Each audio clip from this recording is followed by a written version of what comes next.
Gonna do advent of code for today, which is, what is today, the 10th? Yeah.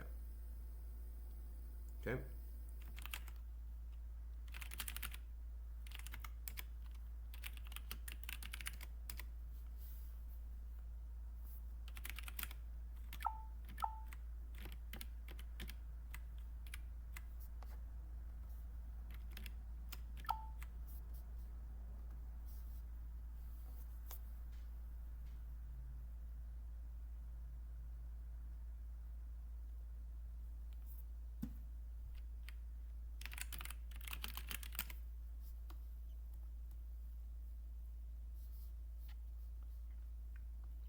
Missed a few days for sure. I honestly could do it earlier day, but let's just run with it. Let's just work on it for like 15 minutes or so.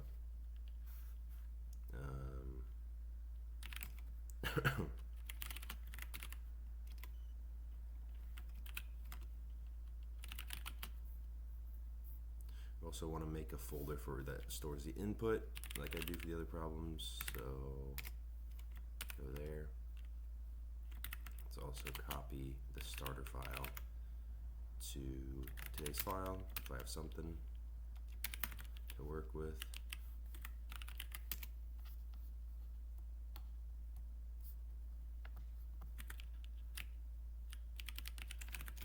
Okay, so let's see through the problem. Just across the hall you find a large factory.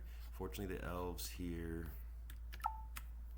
have plenty of time to decorate. Unfortunately it's because the factory machines are all offline and none of the elves can figure out the initialization procedure.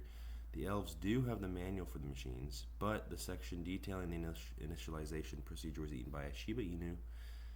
The remains of the manual. There's some indicator light diagrams, button wiring, some and voltage. Okay, so here's our input format. The manual, oh, it's gonna be a pain to parse and see. Ugh, that's gross. The manual describes one machine per line. Each line contains a single indicator light diagram.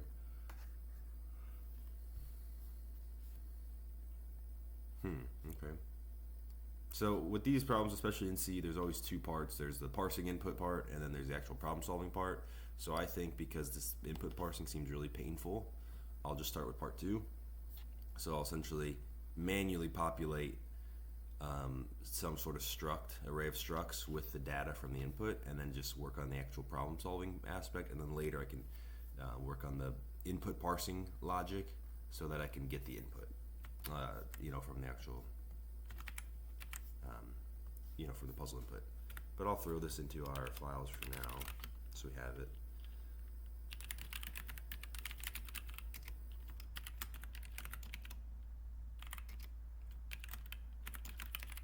So that was our long input.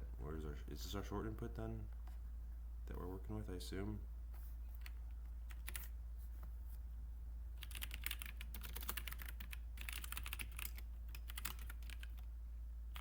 Okay, cool.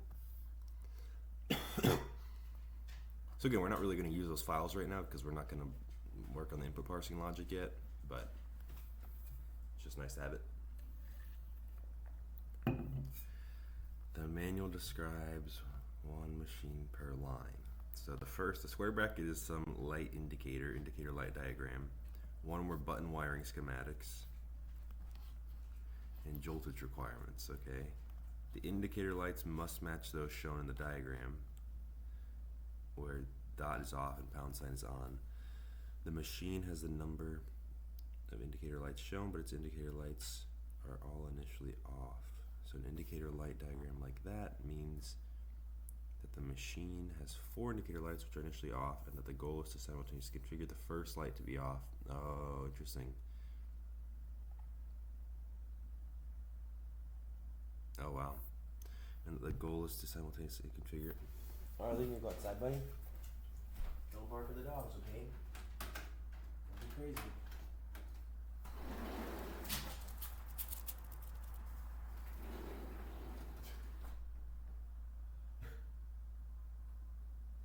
I have to go grab him in a second.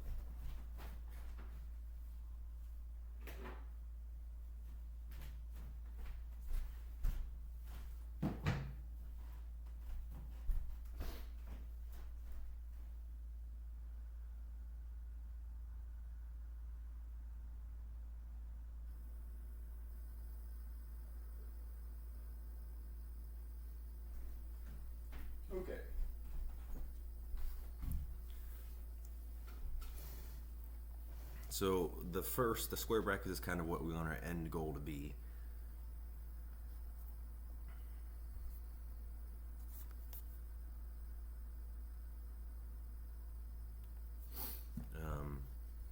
I'm guessing the parentheses is the path in which we can take to do that. Let's continue reading. You can toggle the state by pushing any of the listed buttons. Each button lists which indicator light it toggles, where 0 means the first light, 1 second, and so on. When you push a button, each listed indicator light. Okay, so it's saying you have a button that does both 1 and 3. You have a button that does both 2 and 3. You have a button that does both 0 and 1. You have a button down here that does 1, 2, 3, and 4. So I'm guessing these values, all the numbers in the parentheses, are never going to be, well, it's going to be 0 to the number of things here. So if you have 6, it'll be 0 to 5. Okay. When you push a button, each listed indicator light. Oh, this seems kind of challenging. You have to push each button an integer number of times. Sure, there's no half presses, which is fair. So button wiring schematic 0 through 4 means that each time you push that button, the first, fourth, and fifth indicator lights would all toggle between on and off. Oh, this seems hard. If the indicator lights were this, pushing the button would change them to be that. Yeah, that makes sense. So we don't need the joltage requirements. I'm guessing that's for part 2.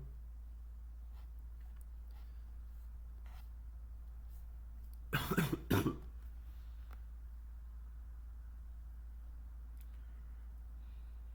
few ways to correctly configure the first machine.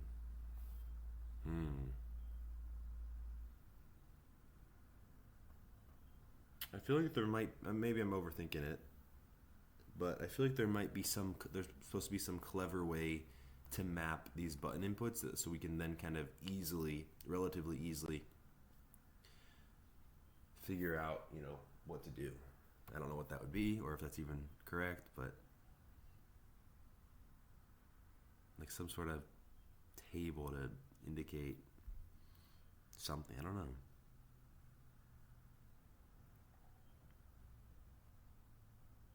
That's really interesting. So let's at least start by making a struct that represents this. What would you even call this?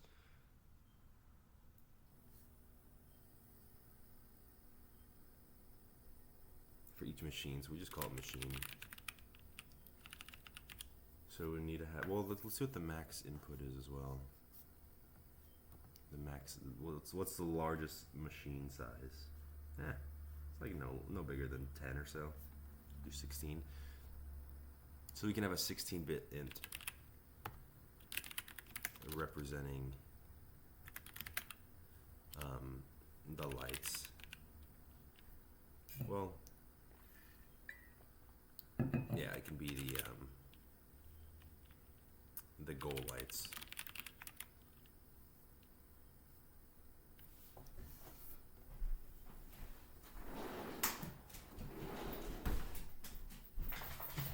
Right. And then we also have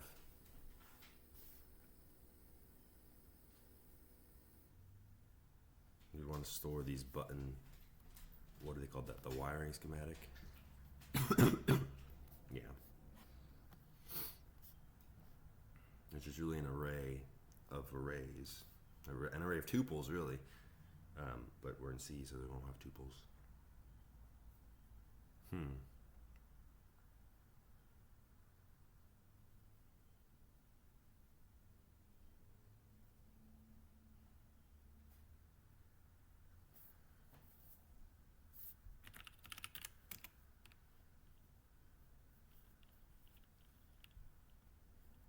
mean, can I make it like a type def for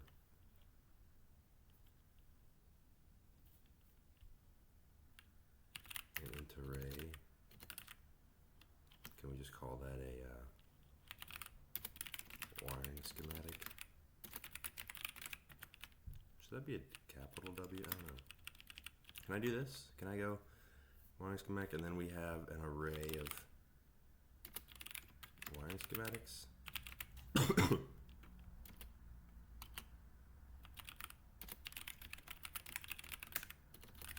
work? Impossible.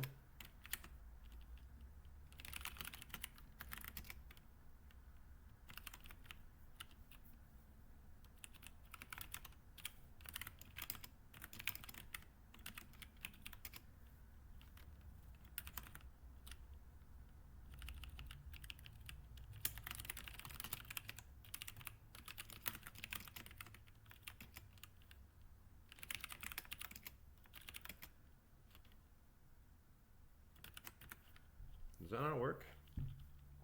Why does that not work?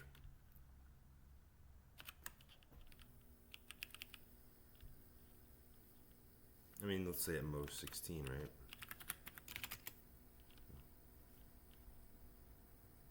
Yeah, most you could have a wiring schematic. If we're assuming that the max number of lights on a machine is 16, and the most you'd have in here would be 16.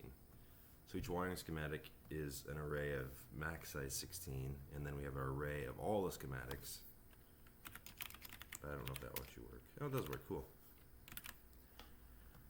So then we could, for example,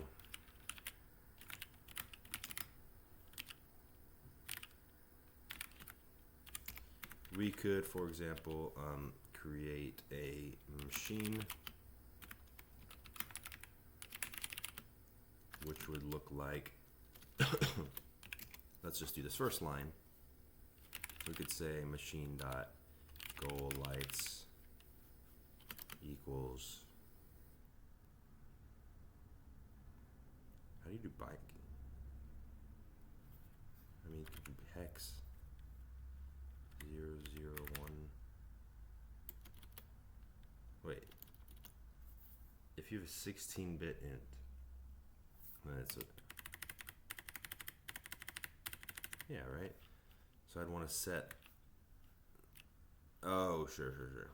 You'd want to set each one individually. But the thing is, we don't actually want necessarily a 16-bit int. We want to know the actual size. And so we want to kind of truncate this in a way.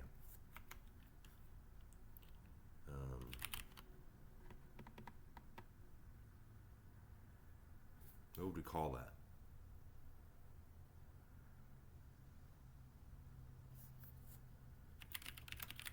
Num lights. So in this first one we'll do 4.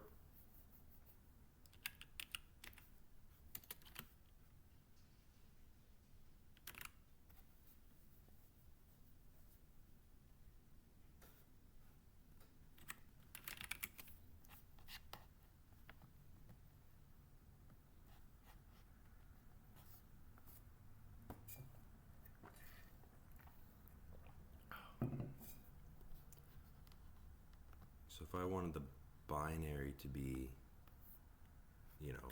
this is essentially the goal. What is all this? What the heck?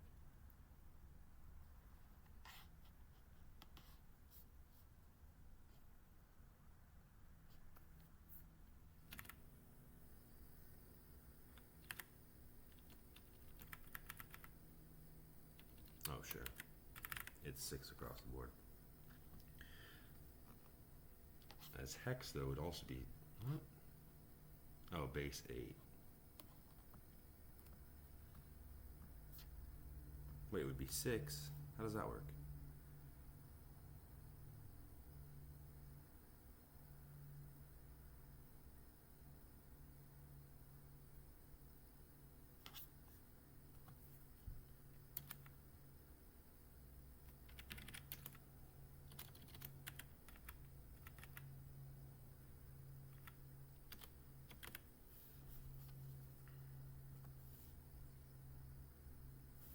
How do you set a unit to binary value? Okay, I was wondering if it's that simple.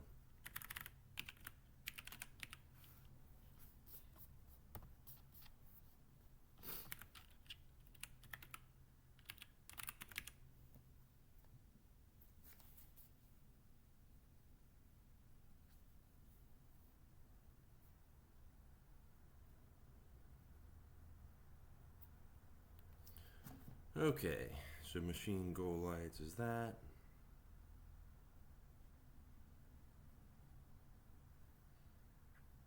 And then we'd say our wiring schematics.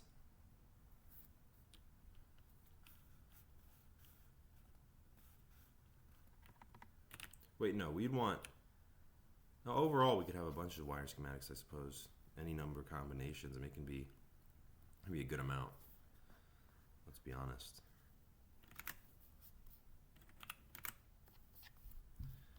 How do you set that then?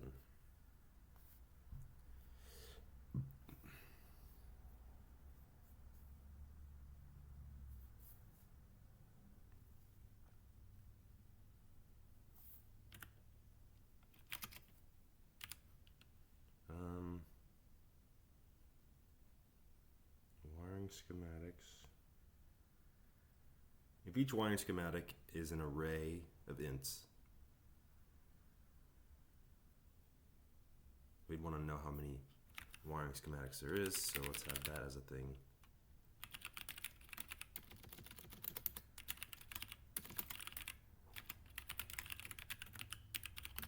In this first example, 1, 2, 3, 4, 5, 6. The jolt doesn't matter right now, so I'm not going to do anything with that.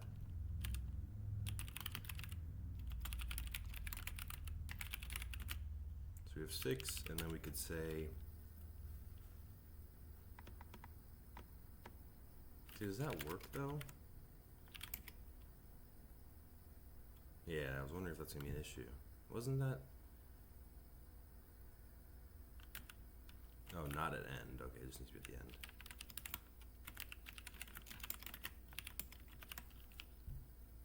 So then can we just, what does a flexible array member mean?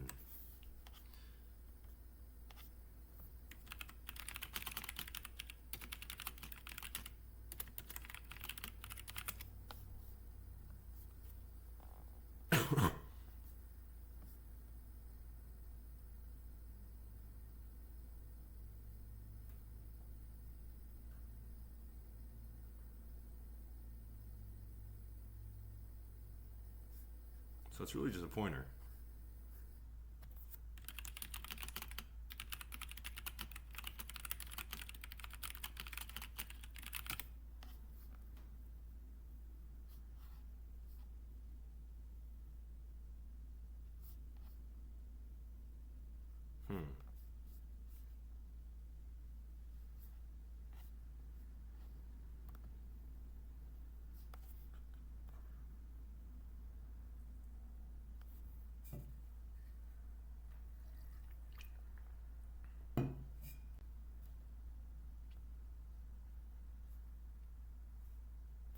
So it's really just a matter of how it's stored in memory, where it's stored in memory.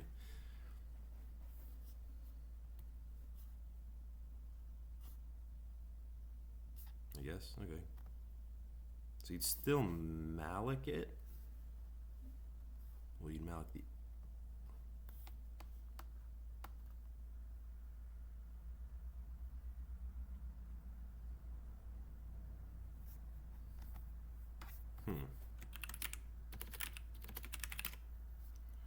Are you supposed to still malloc when using a flexible array member?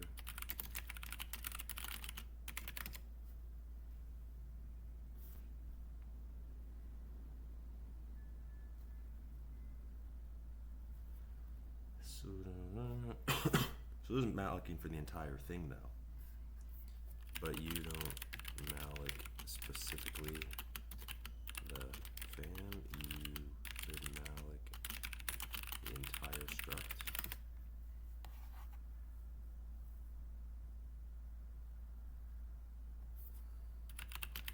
But generally speaking, you don't need to malloc a struct. You can just make an instance, right?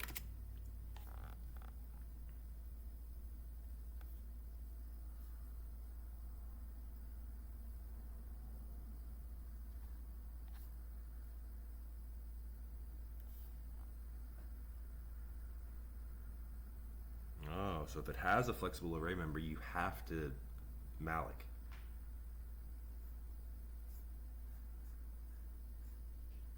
unless you never access the FAM. So if I never access it, it's fine, I'm guessing, but if I were to do machine.wiring, I don't know if even that will do it, but let's just try it.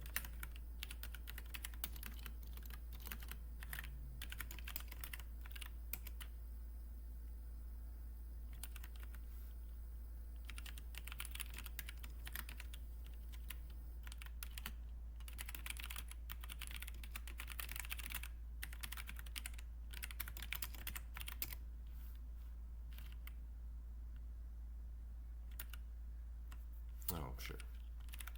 Oh, sure. See, that works.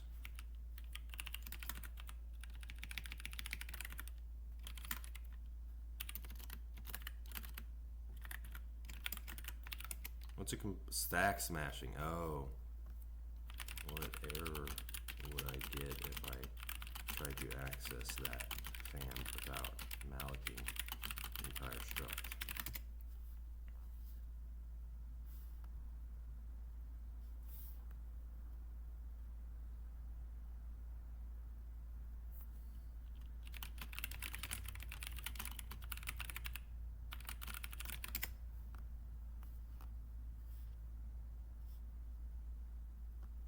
Interesting. So you need to malloc the entire thing.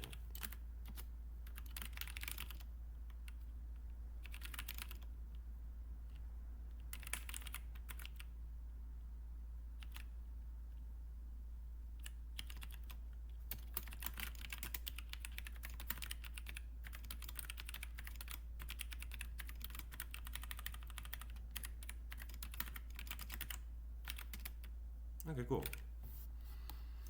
So that's we didn't get very far, but that's usually how it goes with C problems like this, because I'm just trying to figure out how, this stuff works and flexible array members and all these things, but it was a good little start, I think.